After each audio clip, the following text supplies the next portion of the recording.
This is, John was asking me if like he would understand this lecture being kind of coming right toward the end of the class. But I think in many ways, this lecture of all the lectures in the class is relatively self-contained. It has one, and then undecidability, how there are some language that you can't write programs for at all.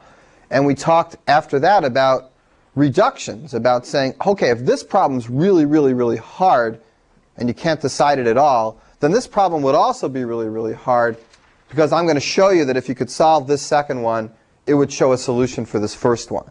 And we know the first one's not possible, so that means the second one's not possible either. And that idea is called a reduction, reducing one problem to another by showing that the solution to the second would imply a solution to the first. And we did lots of examples of that. We turned problems about whether Turing machines can halt to problems about whether context-free languages, accepted the same grammar as another context-free language, whether accepted the same language as another context-free grammar. So we turned it into really practical questions. Somebody gives you two compilers. Do they do the same thing? There's no way to decide that. And that's because if there was a way to decide that, I could write an algorithm to tell you whether a Turing machine halted or not, whether a program infinite looped or not. So we did these reductions, but what we never did is I never really convinced you that there was ever even one original undecidable problem. I said if there was one, then this one would also be difficult, and this one would also be difficult. But we want to go back today and prove maybe the most fundamental result in the undecidability part of this class, which is that there really is one problem that you just can't do, and the proof of it is by this idea of diagonalization. It's this clever idea. Yeah. Do you know what the program is? Trash. Whatever the program No. Oh, are you doing it? You know, you can just do it on the tape. Are you doing it on the computer at the same time? That's what I was trying to do. Don't try, because Sophia was warning me that it might not work. So if you just do it on the tape, you're okay, and then she will render it later. Although I can't really see it. You have to stand up the whole time. Oh, I see. I see. But you have to look in. I really plan on looking straight. Just aim it more or less at me. Don't worry. I do have a really good close-up of your beard right now. Can you tilt probably. Get you a drink. You got your own. Yeah. Don't get tired. Okay. All right. We're going. Okay, we're going. We're live. All right. So the purpose of today is to show you that there really is an honest-to-goodness problem that you can never write an algorithm to solve. And I'm going to convince you of this in just a purely logical way. And it's an idea that started with a mathematician named Cantor back in the late 19th century, and then worked its way up through Alan Turing and Alonzo Church and all the people who did computer science stuff in the middle part of this last century. And then it results in this wonderful proof that there's no algorithm at all if I give you a program and an input for you to determine whether that program is actually going to stop and say, yes, I accept this input. Right? So that's the problem that I'm going to work on. It's called the halting problem. Again, here's the input to that problem. I give you a Turing machine or a program, and I give you an input along with it. And I ask you, is this Turing machine going to accept this input? Is it going to stop and say yes? Tell me, yes or no. All right, so that's the halting problem.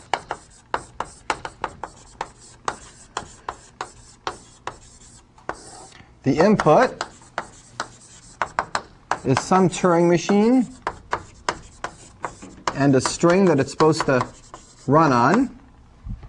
And the output, yes or no, does M accept X? Does it stop and say yes? Now, if I asked you to go home and write an algorithm to do this, one obvious attempt would be to just take M, take the program, and run it. So you write a program that does nothing but read another program in, compile it, and execute it. You go borrow somebody's compiler and do it. You don't have to write the compiler yourself. Go ahead, take the machine in as input, take the input it's supposed to run on, and execute the program. And if it stops and says, I accept, then you say, yes, I know the answer. It stops and accepts. And if it doesn't stop and accept, then what do you do? Well, that's where you get in trouble with that method. That method's guaranteed to answer yes when it does accept x, but if the answer is no, if it doesn't accept x because it runs in some infinite loop, then your way of determining that will just be in an infinite loop. So maybe there's a more clever way to do it. Maybe you're supposed to really look at the program and start looking for funny for loops with weird initial conditions, that might not ever end. And after you do that, you can look for other strange things that might make the thing go into an infinite loop. And you categorize these into the 3,892 weird things that might make a program go into an infinite loop. And you write a 10,000-line program, and you send in your candidate machine into this program, and you check it for all the possible infinite loops, and none of them are going to cause any trouble. And then you'd say, I know this machine accepts x. I don't even have to run it. I just checked it for no infinite loop. So I know sooner or later it's going to stop and say OK. That's a hypothetical. What we're going to do today is prove that there's no way to do that. There's no finite number of things that will let you check a program in general and make sure it will never go into an infinite loop. There's essentially an infinite number of ways a program can go into an infinite loop, and you don't have any way of being able to methodically check it in advance. Okay, and that's a very fundamental result. That means that there's a limit to what we can compute. There's a limit to what we can do. And it's not just this weird esoteric question, does a program run forever? Well, that's not too esoteric. I mean, that's kind of important. Does it run in an infinite loop? But then this ends up making all these other problems we really care about undecidable. Two grammars generating the same language, undecidable. That's a really important problem. In the book, Mike Sipser talks about a famous open problem talked about at the turn of the century, I guess 2 centuries ago, 1900, by David Hilbert. Hilbert gave a famous speech in Paris, which was based, Hilbert was the Renaissance mathematician of his day. Very well known, very renowned, and had his fingers in lots of different specialties, unlike the mathematicians of today who tend to be famous only in one narrow specialty, except for a very rare few. He really was the king of mathematics in his day. And he gave a speech at this turn of the century that basically said, look, here's 25 really important things that I'd like to know the answer to before the end of the next century. And it got a whole bunch of young and old mathematicians, churning their gears and working very, very hard. And I think it was 23 problems in his list or something like that. You can find this list on the internet. It's there. One of the things on the list was a method to answer questions like this. If I give you some arbitrary polynomial like this, does it have a solution where x is a whole number, where x is an integer? Now, you know how to actually solve that for linear equations and for quadratic equations. And there is a method for cubic equations, and there's a method for quadratic equations to actually get the exact solutions, and then you can just check if they're integers. But there is no general method, as far as anybody knew, for higher order equations. You would just do those numerically and get approximations. And he wanted to know, is there a procedure, some sort of algorithm, even though the word wasn't quite around in those days, but is there an algorithm for determining whether an equation like this has whole number solutions or not? Describe this procedure to me, and that will solve this problem. Now, Hilbert kind of implied that there is some procedure, you just have to work really hard to find it. The implication was that everybody thought that things like this were just computable. Anything mechanical you could do. It might be hard to find out how to do it. And then, many, many, many years later, it was proved, I think it was, oh gee, I forget the year, but it was way after 1950, I think. It was proved that this problem was undecidable. That there is no algorithm to do this. That there's no way, if I give you a polynomial and I ask you, does it have an integer solution, yes or no? Answer that. There's no algorithm to do it. You might be able to do it in a particular case, but not in general. So there's a real-life math problem that somebody really cared about to think that it was one of the top problems of the century. And not only didn't they come up with a solution, but the solution was completely unexpected. That there is no method. That's the answer to Hilbert's question. Not here's the method, but that no method exists. All right. So that's a mathematical kind of question that's undecidable, but there's many, many computer science questions that are undecidable. And we've talked about a lot of them. And many of them that relate to compilers, things that you just can't figure out and you just have to work on a case-by-case basis. All right, so this is all introduction. Other questions so far? Okay, good. How's it going, John, all right? Yeah. Okay, well, how are we going to show that the halting problem is really undecidable, that there's no way to do it? Well, here's a really bad way. I just get an infinite number of my friends, and I have them try every possible algorithm that might work, and when they all fail, I say, well, they all failed, so there's no way to do it. And that's no good, because I'll need another infinite collection to check all the other algorithms. There's a lot of algorithms out there, and you can't just check them all. So we have to have some kind of a reasoning, some kind of an argument that says no matter what argument, no matter what algorithm we try, it will fail to decide this question. And this idea needs the big guns of computational complexity, something called diagonalization.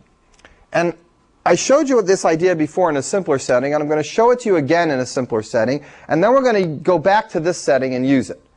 So take a minute, we're going to shift back to finite state machines for about 15 minutes, review this idea of diagonalization, bring it back up to this level, because the idea at this level will be just the same idea at the smaller level, but a little more subtle. All right, so get it at the basic level, and then the subtlety will be more clear. All right. Questions? Good? All right, so let's do this. Let's talk about finite state machines for a few minutes. You all know there's plenty of languages that are not acceptable by finite state machines. Here's one. 0 to the n, 1 to the n, right? We prove that this is not acceptable by any finite state machine, and we use some pumping lemma kind of proof to show it. Okay. But there's another kind of proof you can use to show that there are things that are not acceptable by finite state machines. We could bring the big guns of diagonalization out. And that's what I want to do now. And before I do it, we're just going to bring the big guns of diagonalization out onto that barber puzzle to make sure everybody remembers it one more time. Last time. There's a barber in town, and the barber shaves everyone in town but me. That's right. Everyone in town who doesn't shave themselves. Seems like a completely reasonable thing to say. There's a barber in a town, and he shaves everyone in town who doesn't shave themselves. The barber lives in this town. There's only one town in the whole universe. The barber lives in this town. He shaves everybody in town who doesn't shave themselves. So, does the barber shave me? I guess not. I don't know. He's not doing a very good job if he was. If I shave myself every morning, then the barber doesn't shave me. And if I don't shave myself, then I go to the barber. It makes complete sense. But now the difficult thing is, who does a barber go to? If the barber goes to himself, then he shaves himself. But he's only supposed to shave people who don't shave themselves. So he can't really shave himself, because he's only supposed to shave people who don't shave themselves. But if he doesn't shave himself, then he's supposed to go to the barber. Everybody in town who doesn't shave himself is supposed to get shaved by the barber. So if he shaves himself, he's not supposed to shave himself. And if he doesn't shave himself, he is supposed to shave himself. This little conundrum, this little strange paradox, as simple and stupid as it may seem, because you could just talk about this in a bar when you're drunk and kind of go, oh yeah, well. But it's actually at the cornerstone of this whole idea. So if you get this, then all of this will just be the same idea again, flushed out in more mathematical terms. So let me stop for a second, make sure everybody understands this funny trick.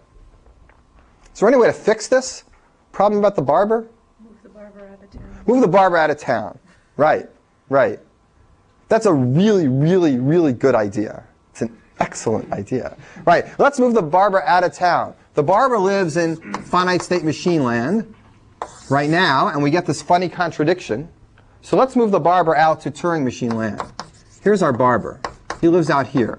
And this barber shaves everybody in this town who doesn't shave himself.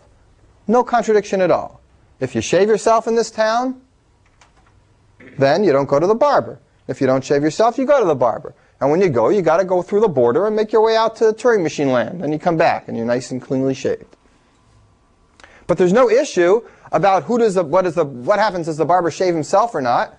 Yeah, he can shave himself, right? Because he doesn't live in town. this doesn't apply to him. And he doesn't have to shave. Either way, you can decide it any way you want. So you move the barber out of town.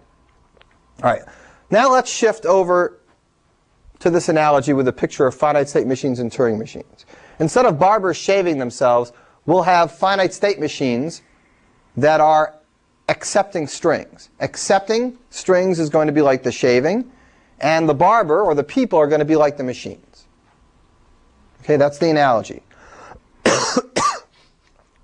All right, the first thing we need to think about is what's a finite state machine? You all know what they look like, something like this. Done this before. 1, 1, 0, 0. So what's that one? That's a finite state machine that accepts all the binary strings with odd number of zeros. Okay, now,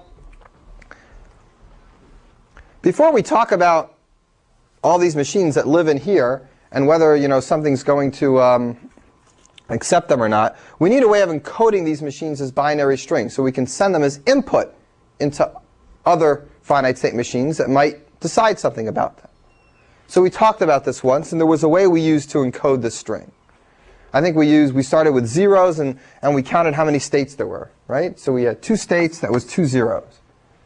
And then we made a little divider, and we started with the initial state, and we listed the state that it goes to on a 0, that was state number 2. And then the state it goes to on a 1, that was state number 1. Right? And now we went over to the next state. The state it goes to on a 0 is state 1. The state it goes to on a 1 is state 2. And then over here we put 2 1s to show that we're done, and now we're going to list the final states, and the final state is just a single double 0. So that funny little binary string represents this finite state machine. Now, you could represent this finite state machine in a million other ways. This is just one way. There's one method of turning finite state machines into binary strings. There's lots of other methods.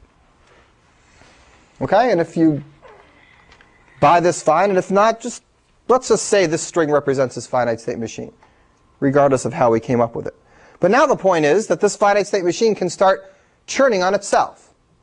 So does this one happen to accept itself or not? Does this person in town shave himself? Does this finite state machine living in finite state machine land accept itself? It doesn't, because this must have an even number of zeros. Okay? So this machine doesn't accept itself, but you could certainly imagine that plenty of other machines I'd write down on the board, when I converted them to their binary strings, they would accept themselves. So some machines in town accept themselves, and some machines in town do not accept themselves. The same way some people shave themselves and some people don't. Okay, questions so far? But Yeah, if Teresa. you encode it in a different way, wouldn't it accept itself? And therefore, doesn't everything depend on the encoding? It completely depends on the encoding. Right. It completely depends on who's the shaving manufacturer in that town. If a different manufacturer walks in, then some people who used to shave themselves all the time actually stop shaving. What if there's a power failure in town? Now, everybody who used to shave themselves with an electric razor doesn't, and I guess I could say, well, why do we keep going on in this proof, but we don't talk about the encoding as like a deciding factor at one point? well, you pick the encoding, and then it kind of divides people up into finite state machines that accept and don't accept. But it isn't anything, it's not a function of the language, it's a function of the actual encoding. Some finite state machines will accept themselves and some won't. And it depends how you encode the string. So there's no truth to it. It's somewhat arbitrary whether they do or whether they don't.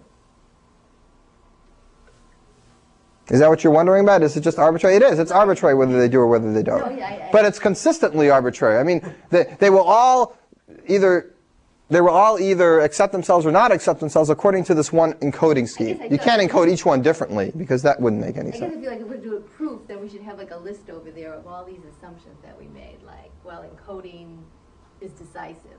And sort of what does that mean overall in the proof? I'm going to convince you that no matter how you do the encoding, as long as it doesn't make any difference how you do the encoding. The proof will go on just the same way. As long as there's some way to turn the machine into a binary string and then run it on itself. It won't matter how you do it. It'll still work the same way. Are there other questions? Well, let's move on, because we're just about up to the point in this proof that it looks like this barber who shaves everyone in town that doesn't shave himself. Let's consider all the finite state machines. and let's consider their encodings, and let's consider whether they accept themselves or not. So some of them do and some of them don't. There's the finite state machines in town that accept themselves and the finite state machines in town that don't accept themselves. All right, so I want to know, is there a finite state machine in town, some big one perhaps, some complicated one, that accepts exactly all the binary strings that represent finite state machines themselves that don't accept themselves? Okay, this is a very fancy finite state machine. It's supposed to take in other finite state machines as input. It takes other people in town in as input, just like the barber takes other people in town into his chair. These finite state machines take other strings in. The other strings represent other finite state machines, and they're supposed to decide, do those finite state machines accept themselves or not? I want this finite state machine to say yes on all the strings that don't accept themselves. Now, that's perfectly reasonable hypothesis to exist, but if that machine existed, I'd ask you the question, what does that machine do when I input it to itself? Does it accept itself or not? If it accepts itself, then it's supposed to reject itself, because it's supposed to accept only the finite state machines that don't accept themselves. And if it rejects itself, it's supposed to accept itself, because it's supposed to accept only the ones that don't accept themselves. So it's just like the barber goes into a poof existence and can't exist. This finite state machine that reads all other finite state machines that don't accept themselves, that finite state machine doesn't exist, the same way the barber doesn't exist. So now I've described to you a language that there's no finite state machine for, and I'll write it down. Here's the language. The set of all finite state machines represented by some binary string which do not accept themselves.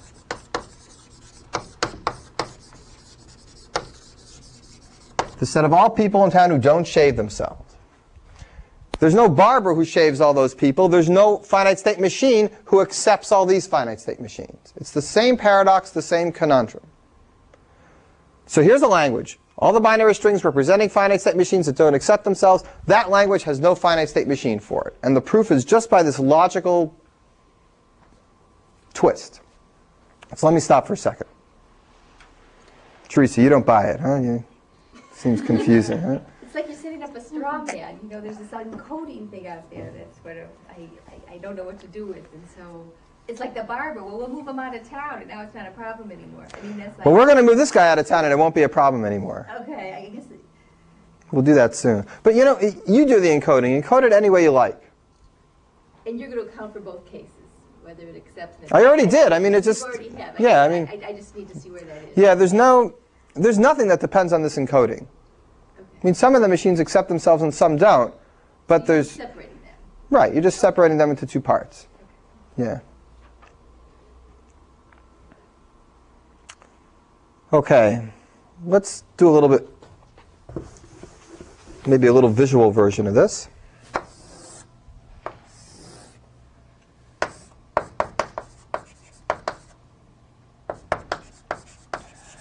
A visual way to think of this is to make a table. We just took a finite state machine before and encoded it into binary. So let's use Teresa's method. I don't care what method she uses to encode finite state machines into binary. But whatever method she uses, every finite state machine has some binary encoding. And here's what I'm going to do. I'm going to take all the finite state machines in the world, we'll encode them into Teresa's binary, and then we'll look to see which ones have the smallest binary number, and we'll just order them, all in order, so that the machine that I will now call machine number 1, or machine 0, will be the binary encoding of yours that's the smallest one. And the next one, the one we'll call 1, will be the next smallest binary encoding. And this will be the next smallest binary encoding, and the next one, etc. Okay? So now I'm going to re-encode all these finite state machines to be nicely done in order. That's the smallest one, the second smallest, the third smallest, etc. And I list the strings up here too. And now for every finite state machine, I go ahead and I check whether it accepts all these inputs. Does this machine accept itself? Turns out it does. Does this machine accept the string number 1? No. Does it accept the string 0, 1? No. Does it accept the... Looks like I wrote this twice. Does it accept the string 0, 0? No. Does it accept the string 0, 1? Yeah. Does it accept the string 1, 1? Okay. I'm making these up randomly. I don't know what this finite state machine looks like. It's Teresa's encoding. I don't even know what it is. And it doesn't matter to me. It's some finite state machine. And here's its accepting and rejecting values. It accepts these strings. It rejects these strings.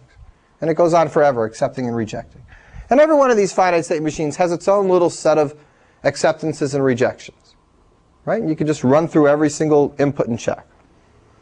All right, lots of confused looking faces. How can I help? Okay? Yeah, Joe? What? The 0, 1 for the FSMs, Yeah? is that the entire encoding string, or is that just, you're just using a binary representation? Here and here and here and here and here? Is that the actual encoding? That's the entire encoding of the machine. I re-encoded them. Teresa gave me some complicated encoding, so every machine had whatever, in anywhere from 30 to 180 symbols. So now I just took all those encodings in order, from smallest size to largest size, and I renumbered them. The smallest one I'm calling 0, the second smallest 1, just so that I could number them nice and easy this way. Okay? And that's another way to say that all the finite state machines are countable. You give me a binary number, and then I'll order them as to their size. So I'm going to put down some more 1s and 0s here just to fill up the chart.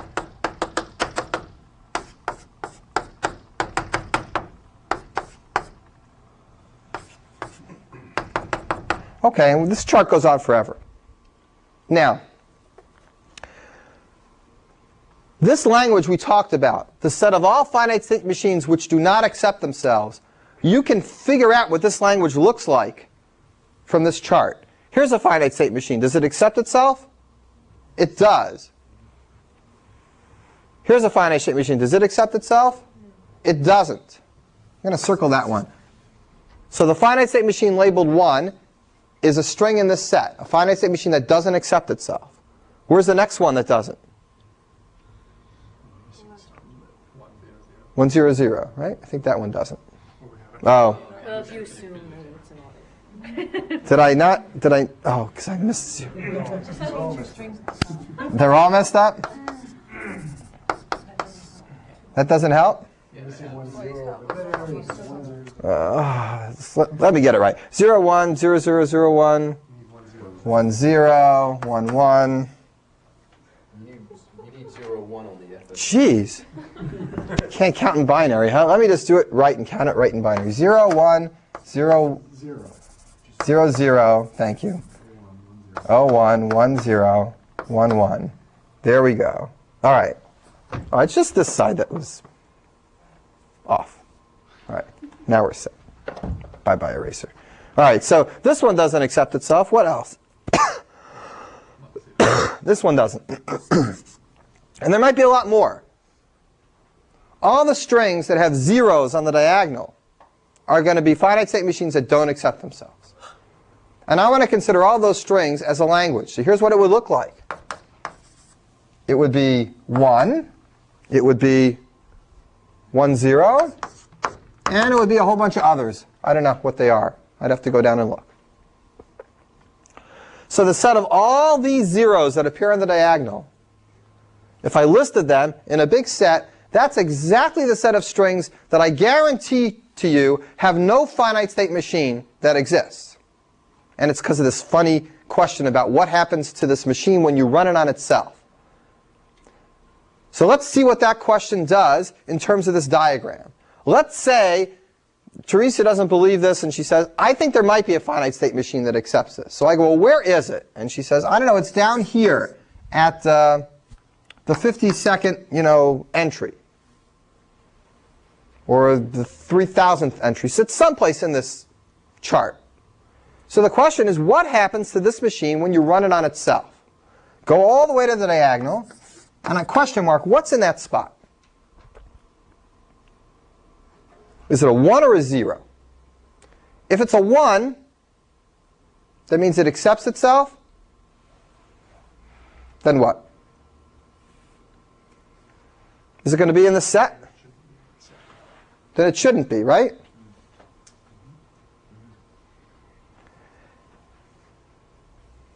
But if it accepts itself,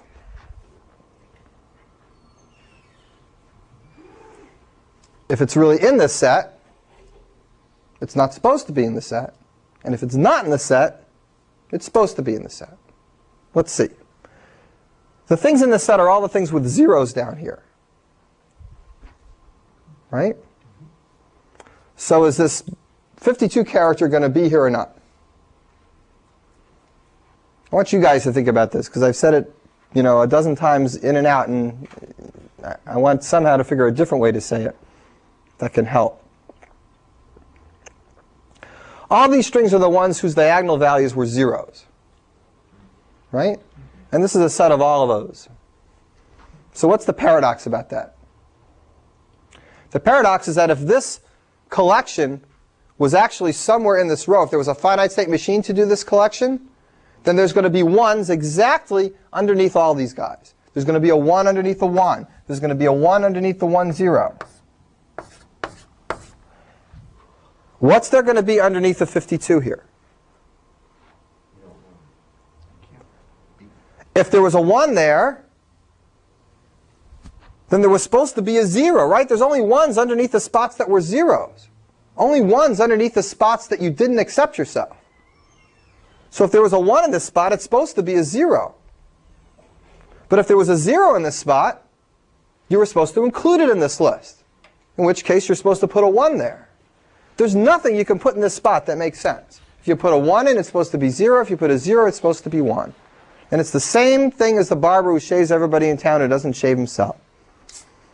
All right, Sharon, you're looking kind of quizzical. Oh, I just had a little flash. Is it making any sense? Yeah.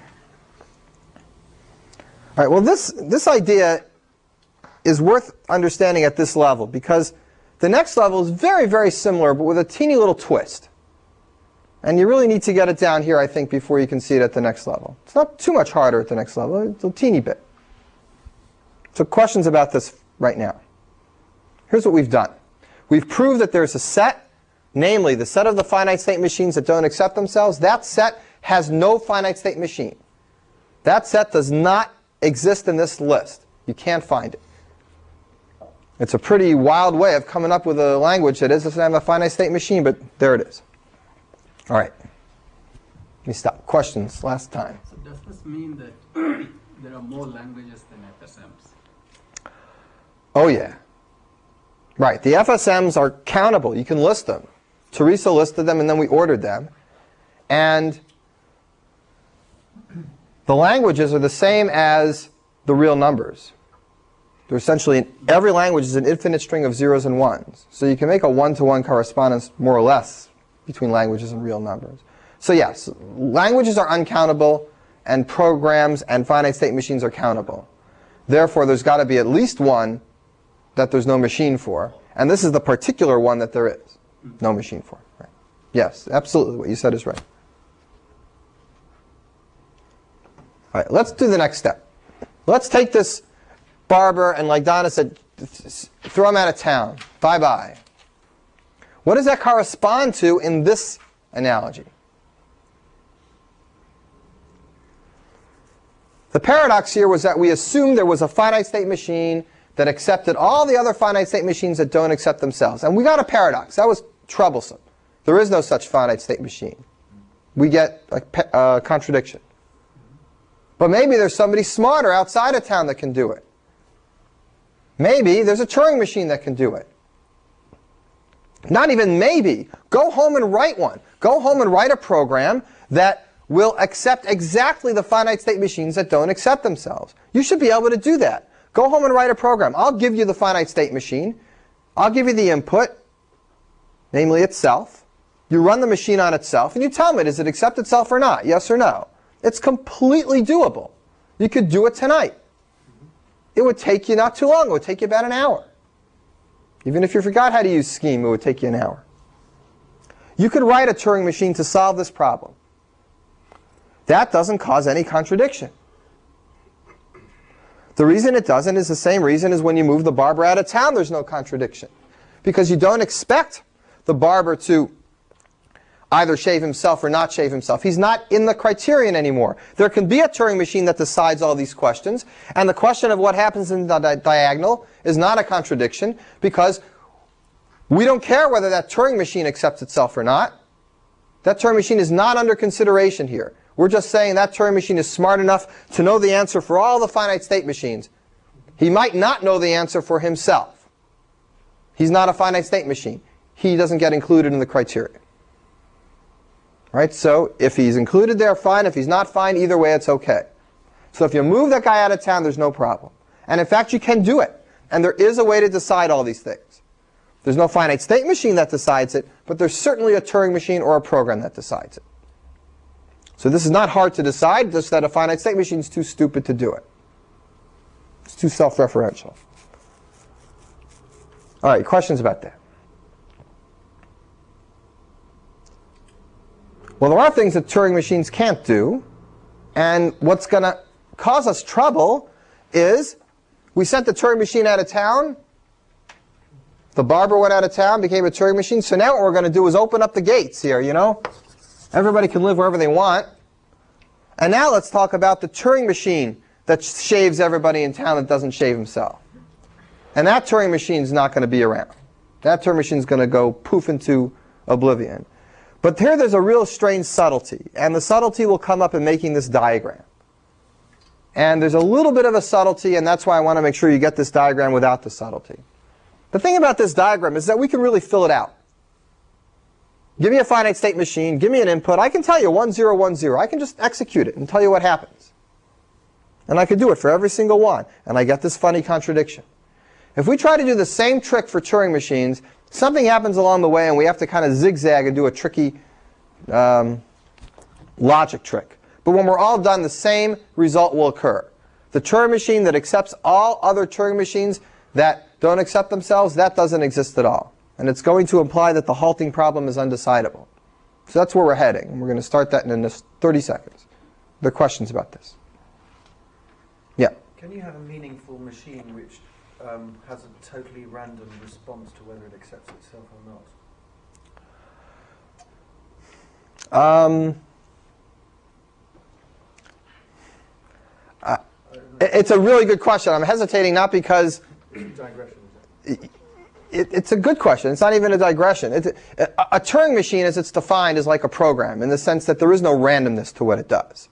If you give it an input, you can watch what it does. And there's no question that at some point it will either infinite loop, or it will accept, or it will reject on a given input. However, there are versions of Turing machines that people talk about in order to simulate random computation, where the Turing machine is allowed to like spin a die or pick a random number in the middle of its computation to try to model the idea of randomness.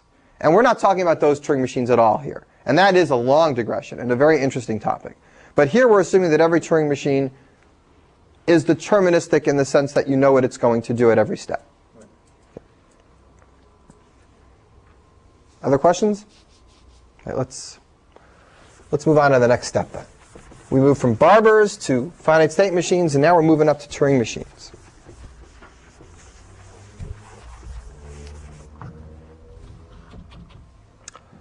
Okay, so here's what I'm going to do. I'm going to make this list of strings again. 0. You know what? So I don't mess up this list, how about if I just number the strings? No more binary. I'll mess it up in binary. 1, 2, 3. It's like the Mighty Python movie. You shall count to 3, you shall not count to 4, you shall count to 3. You shall count to 2 only on the way to 3, and 1, 2, 4. 3, sir. All right, these are Turing machines. These are inputs. Same trick as before. Turing machines, as you know, are funny, these pictures with these arrows. There's a way to encode them in binary, just like there's a way to encode finite state machines in binary. Pick any way you like, and whichever way you like, give me the one that's the smallest, and I will call that Turing machine 0. Give me the one that's the next smallest in binary, I'll call that Turing machine 1. So these are the ordered Turing machines according to whatever encoding you like, from smallest to largest. And these are the identical strings as inputs. And these Turing machines, you could run them on every single input to see whether they accept the inputs, reject them, or run forever, I guess. That's the thing about Turing machines. They don't just say yes or no. They might not say anything. They might just work and work and work. So if we try to do this trick with Turing machines, we have this immediate problem that we can't fill this table in necessarily. If I run it on itself, what if it just runs and runs? I don't even know whether to put a 0 or 1 in there. So you might think, oh, well, great. I can't even make this table, so maybe I won't have this contradiction. Well, that's fine, but nobody's satisfied with that. So here's the subtlety to get around it. We're going to assume, and it's not a reasonable assumption, but we're going to prove that it's not a reasonable assumption as we go. We're going to assume, perhaps unreasonably, that there is a way for us to put in 0s and 1s here. And how are we going to assume that?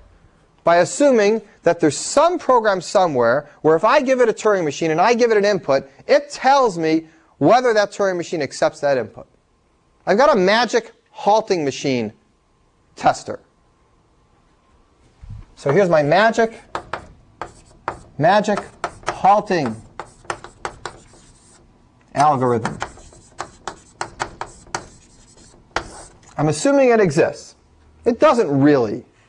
Okay, but I'm assuming it exists, and in continuing here, I'm going to get a contradiction which will imply that this assumption is completely erroneous.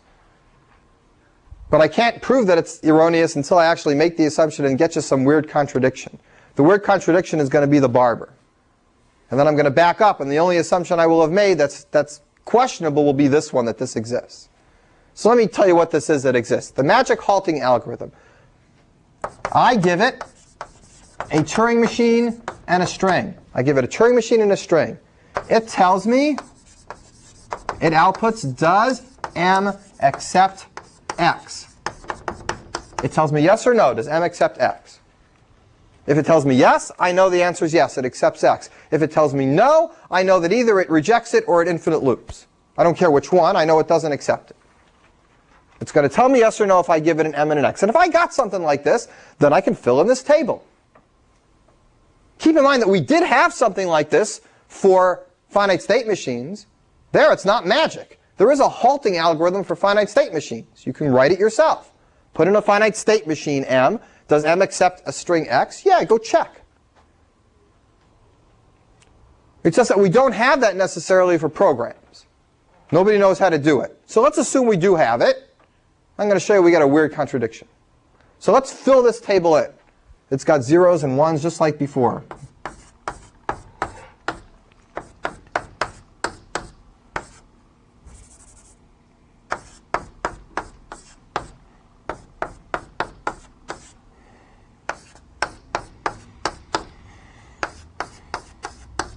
All right, so there's a few entries. I just made them up.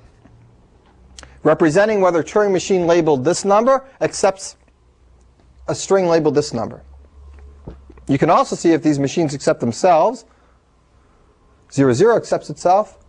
1 accepts itself. 2 accepts itself. Oh, they all accept themselves. All right. There's one that doesn't accept itself.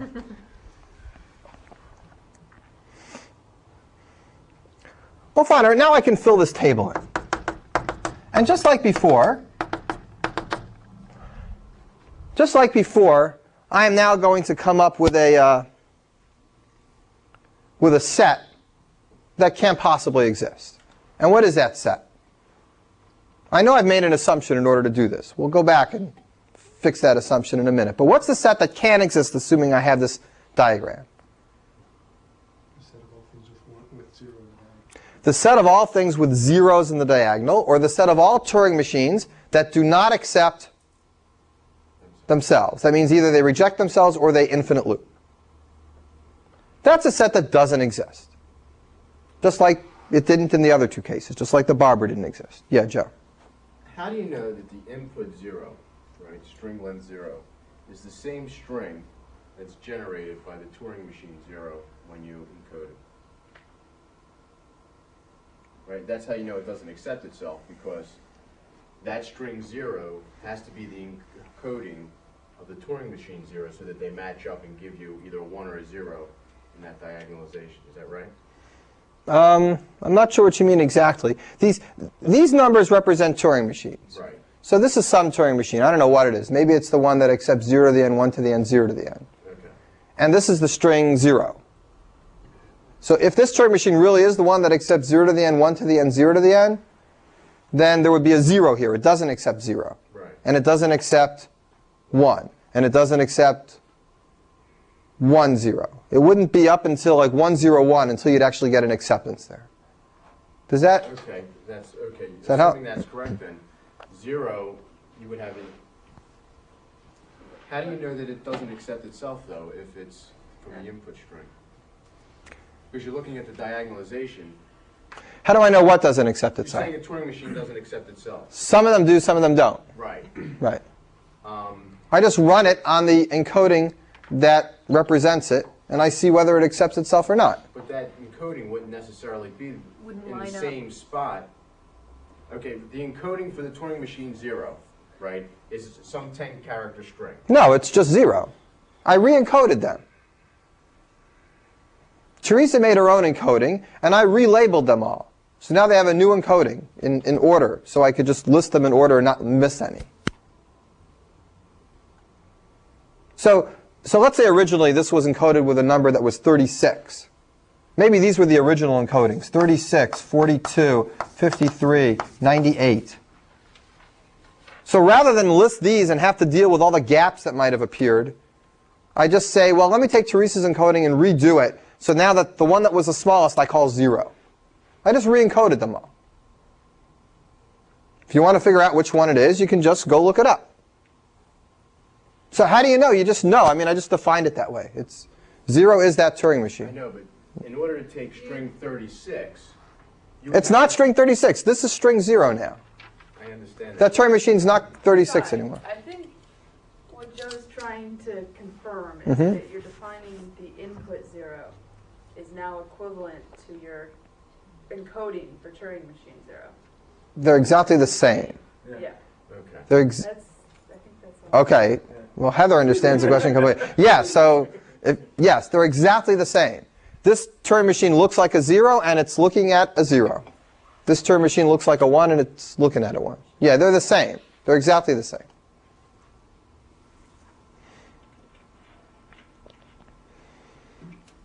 Okay. So we go through this procedure. We got this whole stuff written out. And just like before, we have this strange set that can exist, and I'll write it out. Here's the set that can't possibly exist. Ironclad logic can't possibly exist, assuming I can make this table. It's the set of all Turing machines that do not accept themselves. You cannot find this language in this list. It doesn't exist anywhere. If it did exist, it would contradict the diagonal entry. So it doesn't exist. Time to move out of town. No, we're staying in town this time. Right, there's no more towns to go to. That's the thing. That when you're at the Turing machine level, you can't go out of town. If you go out of town, you know, you hit the border. Go back in town. It's like the Twilight Zone. You know, you leave you look around, you're still in the same town. You go out of the town, you're still there. I mean, that's. Can't someone discover a new town eventually? I guess there is this idea of an oracle. Right. Well, here's the thing. You see this machine that can't possibly exist? You all agree it can't possibly exist? All right. Assuming that we could make this chart. Remember we assumed that this existed? This funny assumption. I'm going to convince you now that, I mean, we haven't gotten any contradiction. So what if this doesn't exist? You all agree this doesn't exist. Fine. How does that relate to my assumption that I made? I'm going to show you that the fact that this doesn't exist is in direct contradiction to this assumption. And that means this assumption is bogus. This assumption means I can give you guys an m and an x. You can go home to your halting algorithm and tell me whether m accepts x. You'll answer yes or no to this question. You did. You let me do this, right? If you can do this, I can tell you to go into your program, and every place it says yes, change that to a no. And every place it says print no, change that to a yes. Okay? You can all do that. You go home and do it, change the algorithm. This is the recursive algorithm. This is a legitimate algorithm that says yes or no on every one of these inputs. I say switch your answers around. Do the complement trick. Make your yeses no's and your no's yeses. Then what set does your new machine that I told you to switch around, what does it accept? It says yes to all the Turing machines that don't accept themselves. So the existence of this assumption implies that there really is a Turing machine that says yes to all the Turing machines that don't accept themselves. It's just the toggle of your Turing machine. But we just convinced ourselves that that Turing machine that accepts all the others that don't accept themselves, that doesn't exist. But it would exist if we had this thing around. So it's a contradiction, this assumption. This assumption contradicts the fact that this doesn't exist. So I'm going to write this down a little more carefully. This doesn't exist. That's by the Barber argument. And the fact that that doesn't exist, this assumption implies, let's call this, I'll give this a name. I'll call it weird set. The weird set doesn't exist, and this algorithm implies that the weird set does exist. Why does it imply that the weird set does exist? Because just take whatever algorithm you use here and switch the yeses for nos. So this assumption implies that weird does exist. All my logic implies that weird doesn't exist. So this assumption's got to be wrong. That means there's no algorithm at all that tells me whether M accepts X. That means that this problem is undecidable. So that's the end of the proof, and that's the proof. We have our first kind of like original sin here. This is the first problem that you just can't do. No way to do it. And it's really, really based on this little trick. So let me stop for a second. This is exactly actually the way our book does it, in principle. There's other ways to prove this, all essentially equivalent. They might not seem equivalent to you at first reading, but they really are. And our book does it just this way. It assumes the existence of this, implies the construction of this table, derives that this set can't exist if this table exists, and then says, but this implies that that set does exist, so this can't ever be a reasonable assumption. Therefore, there's no algorithm that is magic that does the halting problem. It doesn't exist. So this is different than the finite state machine level. Here we have to make an assumption of something existing and then showing that it didn't exist. Before, there really was a Turing machine that did it, and all we got as a result was that there was no finite state machine. But here we got that there was no Turing machine by this extra little trick. Let me stop for a couple minutes and let you ponder this and ask some questions. Let's look at that again. This is a magic halting algorithm. I give you a Turing machine and an input, and you tell me, does that Turing machine accept it? You say yes if it does, and you say no if it doesn't. I don't know how you do it, but you've got it. And I say, go back to your program, and every place where there's a line that says, yes, change that to no. And every place there's a line that says no, change that to yes. So now your Turing machine is going to say yes every single time the other one used to say no. Yeah. Now this is because of the fact that we've defined computability to be the things that Turing machines can do, and therefore for an algorithm to exist, it has to be computable by a Turing machine. Yes. So conceivably, if we were to broaden our notion of computability outside of that realm, then this might not be a problem. That this wouldn't contradict that. It would be akin to moving out of town again. Right. So Neil asked before, can you move out of town again? And Chris is asking this in a more rigorous way. Can you go ahead and broaden our sense of computation to go beyond a Turing machine? Sure, a Turing machine seems to model computation, but it doesn't seem to model the way I decided who I was going to marry, for example. I don't think anybody was going to write a Turing machine to do that and consistently print yes or no to successful marriages. There seems to be some quantum emotional biological response, and everybody manages to pick the right mate. No.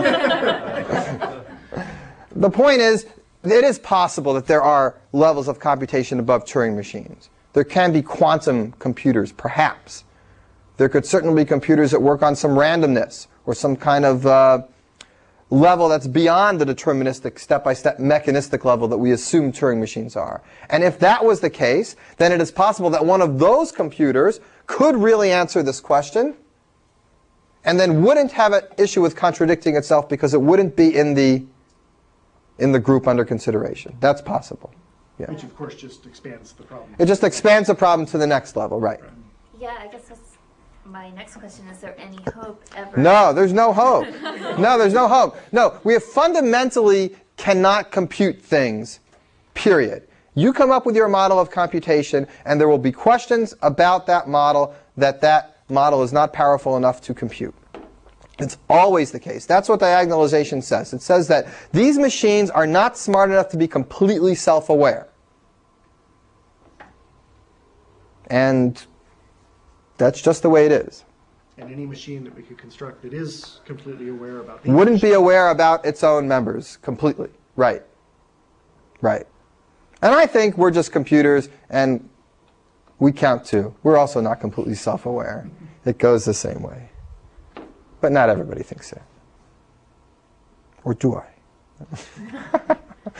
Why doesn't it work at one layer down on the FSMs, this magic algorithm? Why can't you do that? You can do this. This magic halting algorithm exists. Yeah. I mean, there is a Turing machine that will say yes or no whether a finite state machine accepts himself. There really is. But that Turing machine is outside of the realm of finite state machines, so it doesn't have to accept itself or not accept itself according to that Barber criterion. But there is no finite state machine that can do that for finite state machines, and that is exactly the same reasoning. In fact, the only reason we got past this subtlety with finite state machines is because I told you we created this table using a Turing machine for finite state machines. If finite state machines were the limit of our computation, you would have stopped me right there and you would say, well, how do I make this table?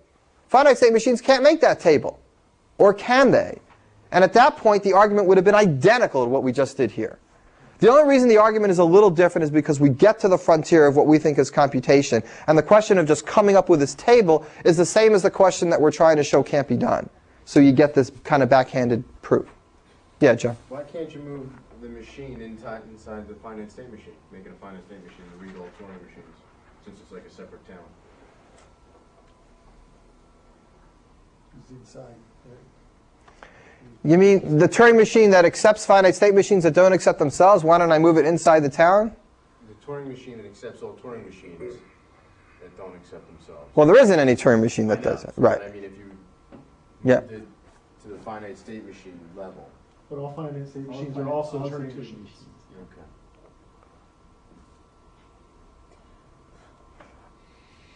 Okay. Okay.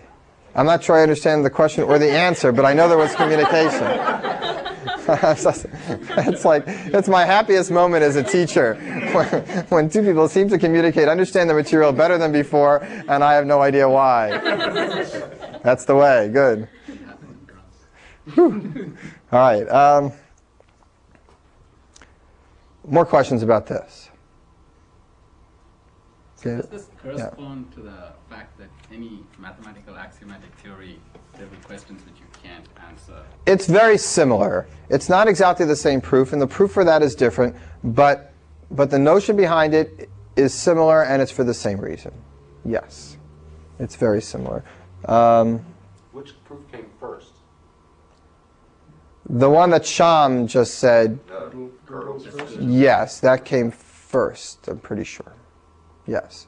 That every mathematical system that's powerful enough to describe the rules of arithmetic has statements that are true, which cannot be proved one way or another within the system.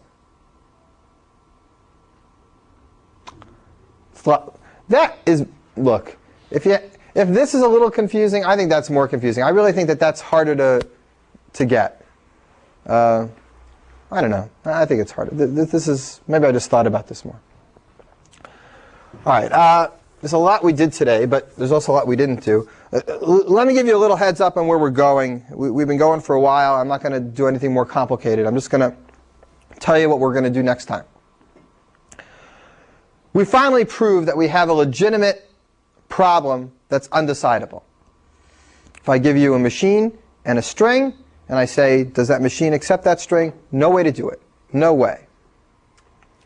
That problem is not recursive. It's not decidable. Its complement, the set of things that you don't accept themselves, that's not even recursively enumerable. That's this thing. So this is not even recursively enumerable. And its complement, the set that do accept itself, that's undecidable, but it is recursively enumerable. The set of things that do accept, the machine accepts the string, you could just simulate it. And if it accepts it, sooner or later you'll get the answer yes. So you can get the answer yes when the answer is yes. You just won't get the answer no when the answer is no. But this one, where you switch the thing around to its complement, this one you can't even say yes to. This one is not recursively enumerable. So we've got an example of our first set that's undecidable. What we want to do from here is kind of move it to problems that are a little more practical. Take this thing, which is undecidable, and reduce it to other problems. So we're going to do a few reductions of that sort. And the reduction that we'd really love to do, but it's just too tedious, and I'm not going to do it, it's to show that this halting Turing machine problem reduces to PCP. The PCP problem, you guys remember that problem? You're given a set of strings like this, like 0, 1, 0, 1, 1, 1, 0, 1, 0, 1, 0, and then maybe 1, 0, 1, 1, 1, 1. And the question is, can you make a sequence of these in some order where when you concatenate it together, you get the same string as the same sequence on the other side? Yes or no? Can you do it or not? And that problem, I told you, was undecidable. Do you know how to prove that's undecidable? It's a tedious proof, but at least I'll give you the just most general picture, just to give you a general sense. Here's how you show that that's undecidable.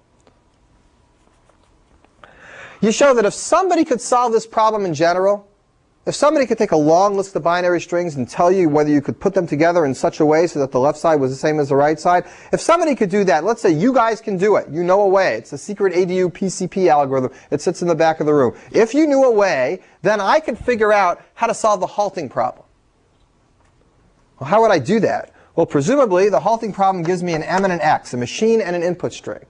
Somehow, I would take that machine and the input string and construct a long list of zeros and ones strings and hand them to you. And I'd say, go run this on the PCP machine. And you'd run it, you'd tell me yes or no, and presumably, I would construct it in such a careful way so that if you told me yes, this machine would accept X. And if you told me no, this machine would not accept X. I would connect the machine and X to a list of strings so that the solution of those strings on the PCP was the same exact answer to the solution to whether M accepted X. Now, how do you do that? It's such a mess. You have to take the machine, you have to take the input, and you've got to decide exactly on what those strings should be. Now, intuitively, do you know what those strings end up being? They end up being pieces of a configuration of a computation of the machine on this string.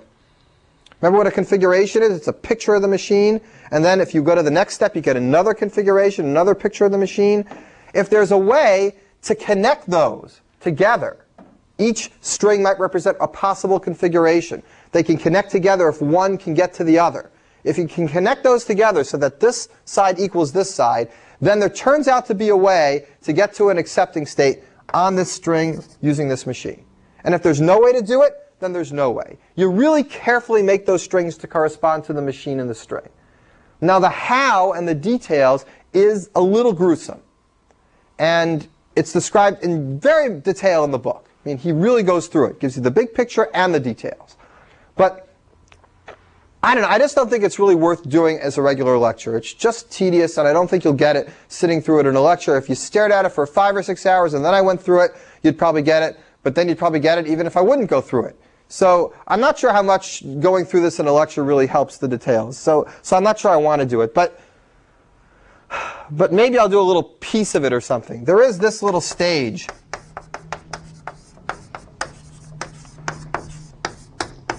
In this reduction from here to here, there's actually a two-stage problem. You actually reduce it to a problem that's a little bit simpler than PCP, or seems like it's simpler. It's a problem just like PCP, but you have to start with a first string in your sequence. Okay, if I give you PCP and ask the same question, but I also insist that you have to start with the first string. That's what MPCP is. Now, why is that closer to the halting problem? Why do you think you'll have an easier time taking a machine and a string and connecting it to a problem where you have to start with the first string than just a problem where you could start anywhere? Because you do have to start in a particular start state. Because you have to start in the start state, in the initial configuration. And the initial configuration ends up being somewhat akin to this first string. So I would love to be able to deal with my target being something where I have to start with the first string. So in order to do that, you're working with a different problem. And maybe that problem is hard, you know, but it seems like it might be easier than the general PCP. So I can show you tomorrow, and it's kind of an easy proof, that if you can solve that problem where you start with the first string all the time, then you could solve the general problem too. That it's actually no easier. It's just as hard as the general problem.